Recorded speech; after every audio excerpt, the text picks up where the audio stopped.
तस्वीर दिखने को मिल रही है और कहीं ना कहीं प्रशासन को कोसा जा रहा है कि प्रशासन ने व्यवस्था नहीं की थी, जिसके बाद बहुत से लोगों की जानें जा रही हैं। वहीं एक अलग तस्वीर ये है कि हर एक व्यक्ति मानवता की अलग मिसाल जो है वो पेश कर रहा है और इस समय यही कहा जा रहा है कि कोई भी व्यक्ति जो है वो भूखा ना सोए। और एक ऐसी जगह है जहाँ पर प्रेम और भाईचारे का पाठ लगातार बच्चों में कहीं ना कहीं उनको पढ़ाया जाता है और बच्चों को ये समझाया जाता है कि जीवन का सार यही है कि आपको एक साथ मिलकर चलना है, एकता ही एकजुटता है। लेकिन ये जो तस्वीर है ये एक ऐसी जगह की है जहां पर शिक्षा के साथ साथ दायित्व बदल रहे हैं। पहले शिक्षा ग्रहण की जाती थी, लेकिन अब यहाँ पर बच्चों के लिए एक ऐसी उम्मीद जगाई जा रही है, बच्चों के लिए एक ऐसा काम किया जा रहा है जहां पर बच्चों को ये कहा जा रहा है कि हम आपको भूखा नहीं सोने देंगे। अर्जुन आपको यहाँ की तस्वीरें दिखाएंगे और यहाँ पर सामाजिक दूरी का पूर्णतः पालन जो है वो किया जा रहा है और यहाँ पर दायरे बनाए गए हैं, सर्कल्स बनाए गए हैं और बहुत से प्यारे प्यारे छोटे छोटे बच्चे हैं जो अपने अभिभावकों के साथ आए हैं, अपने माता पिता के साथ आए हैं और यहाँ पर ये खड़े हैं क्योंकि ये वो स्कूल है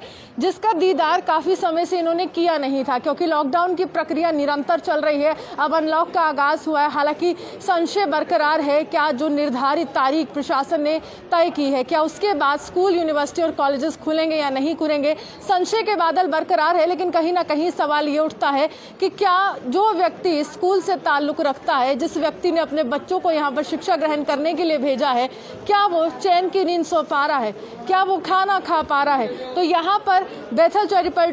ट्रस्ट की तरफ से एक अहम कड़ी जोड़ी गई है और इस ट्रस्ट की तरफ से ये कहा गया है कि हम हर व्यक्ति जो इस स्कूल से जुड़ा हुआ है, इस ट्रस्ट से जुड़ा हुआ और जो बच्चे यहाँ पर आते हैं उनको हम खाना बांटेंगे, उनको हम राशन बांटेंगे। तस्वीरें आपको दिखाते हैं, यहाँ पर राशन बांटने की जो प्रक्रिया है वो पूर्णतः चल रही है। छोटे छोटे बच्चे हैं जो यहाँ पर शिक्षा ग्रहण करते थे और छोटे छोटे बच्चों के साथ साथ उनके माता पिता हैं जो यहाँ पर आए हैं, जो पूरी तरह से एक सेवा भाव ही आप मानिए कि पहले शिक्षा दी जाती थी यहाँ पर। बहुत ही अगर हम कहें फीस स्ट्रक्चर जिसको आप कहते हैं कि किस तरह से फीस रहती है, बहुत ही कम पैसों में बच्चों को पढ़ाया जाता था। महज 100, 150 या 200 रुपये प्रति माह इनको फीस के तौर पर इनसे मांगा जाता था और कहा जाता था। वहीं ये तस्वीरें अपने आप में अद्भुत है कि किस तरह से लगातार मैं कह रही हूँ कि यहाँ पर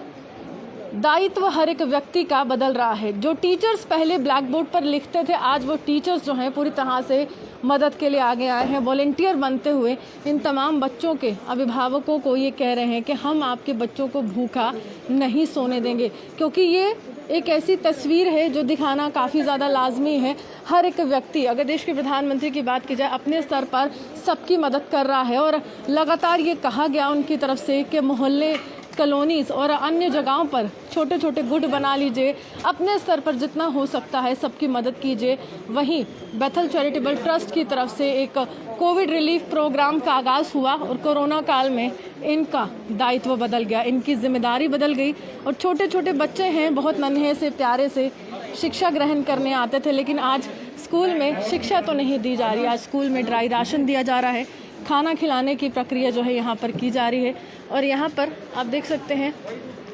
कितनी संख्या में जो अभिभावक हैं वो आए हैं, साथ ही साथ छोटे बच्चे आए हैं और इसी तरह से छोटे बच्चों को ये बताया जा रहा है कि आपको अब रात को भूखा नहीं सोना पड़ेगा, क्योंकि ट्रस्ट आपके साथ है। पहले हम शिक्षा देते थे, लेकिन अब हम खाना भी दे रहे हैं। तो यहाँ पर जो तमाम लोग इस प्रक्रिया में शामिल हैं उनसे बात करने की कोशिश करेंगे, उनसे जानने की कोशिश करेंगे कि आखिरकार क्या समय आ गया है कि दायित्व और जिम्मेदारियां सबकी बदल रही है। पास्टर से बात करेंगे। सर, जिम्मेदारी बदल रही है, पहले आप यहाँ पर शिक्षा देते थे लेकिन अब आप खाना देते हैं। कहीं ना कहीं कोरोना काल ने कितना कुछ सिखाया है हमें। बिल्कुल,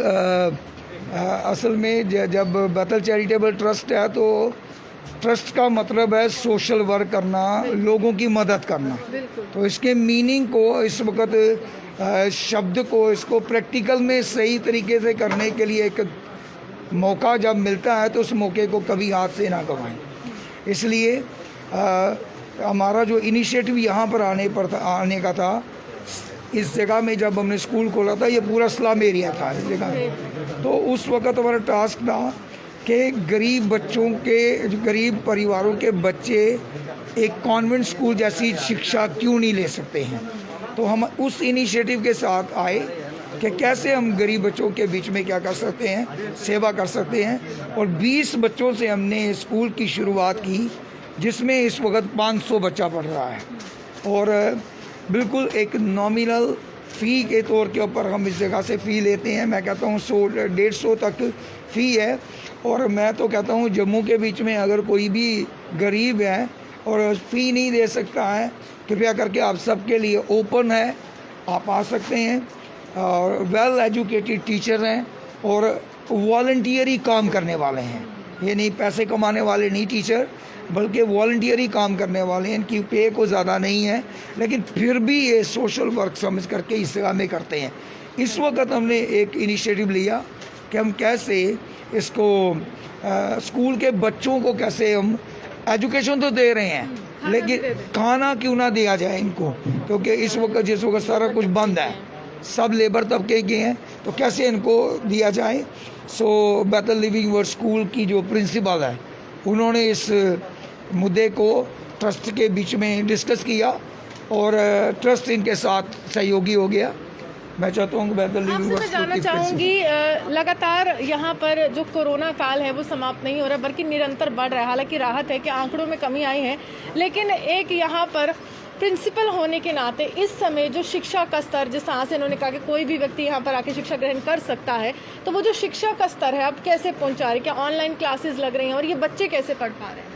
जी, मैं आपके चैनल के माध्यम से यही बताना चाहती हूँ कि बेशक लेबर तबके के लोग हैं, हमारे पास बच्चे वैसे हैं, लेकिन इनको पूरा एजुकेट करने की कोशिश कर रहे हैं कि बच्चों के लिए जो हमने ऑनलाइन क्लासेस का इंतज़ाम किया हुआ है, हमारे जितने भी स्टाफ है वो बच्चों को ऑनलाइन शिक्षा दे रहे हैं। और हमारी पूरी कोशिश है कि हम ज़्यादा से ज़्यादा बच्चों तक ऑनलाइन शिक्षा के थ्रू पहुंच सकें। बहुत कम बच्चे ऐसे हैं जिनके पास ऐसे एंड्रॉयड फ़ोन्स नहीं हैं और वो हमारे साथ नहीं जुड़ पा रहे हैं, तो उनके लिए भी हमने जो उनके पड़ोसी बच्चे हैं उनका कांटेक्ट दिया है, ताकि 2 बच्चे बैठ के एक जगह कर सकें। अगर कोई उनकी ट्यूशन टीचर है तो उनका मोबाइल नंबर के द्वारा हम उन तक जो शिक्षा स्कूल की है पहुंचा सकें, क्योंकि इस समय जबकि बच्चे घर बैठे हैं तो बिना पढ़ाई के भी बच्चे का रहना बहुत मुश्किल है। इसलिए हमारी पूरी कोशिश है किसी न किसी तरीके से हम उनको शिक्षा जिस तरह से लॉकडाउन में निरंतर प्रशासन ये कह रहा है कि हमें अनलॉक की प्रक्रिया के लिए स्कूल कॉलेजेस का दायरा अभी नहीं बढ़ाना है, वहाँ तक का जो है तमाम छात्र वहाँ तक नहीं पहुँचे क्योंकि कोरोना काल समाप्त नहीं हुआ है, तो जो बच्चे की मानसिक शक्ति होती है जिसको हम मेंटल ग्रोथ कहते हैं, उसमें कितना इस समय फ़र्क पड़ रहा है और कितना बूस्ट लेवल होता था जब यहाँ पर फिजिकल एक्टिविटीज़ होती थी, मेंटल ग्रोथ होती थी। तो इस समय एक प्रिंसिपल होने के नाते किस तरह से समझ रहे हैं कि जो बच्चे अगर उनके पेरेंट्स आपसे बात करते हैं, कुछ अलग बात कर रहे हैं कोरोना काल में कि इस समय बच्चा पढ़ नहीं पा रहा है कुछ? बिल्कुल बिल्कुल, जो आप कह रहे हैं बिल्कुल सही बात है कि कोरोना काल में तो मैं कहती हूँ कि बच्चे तो भूल ही गए हैं कि हम कभी स्कूल भी जाते थे।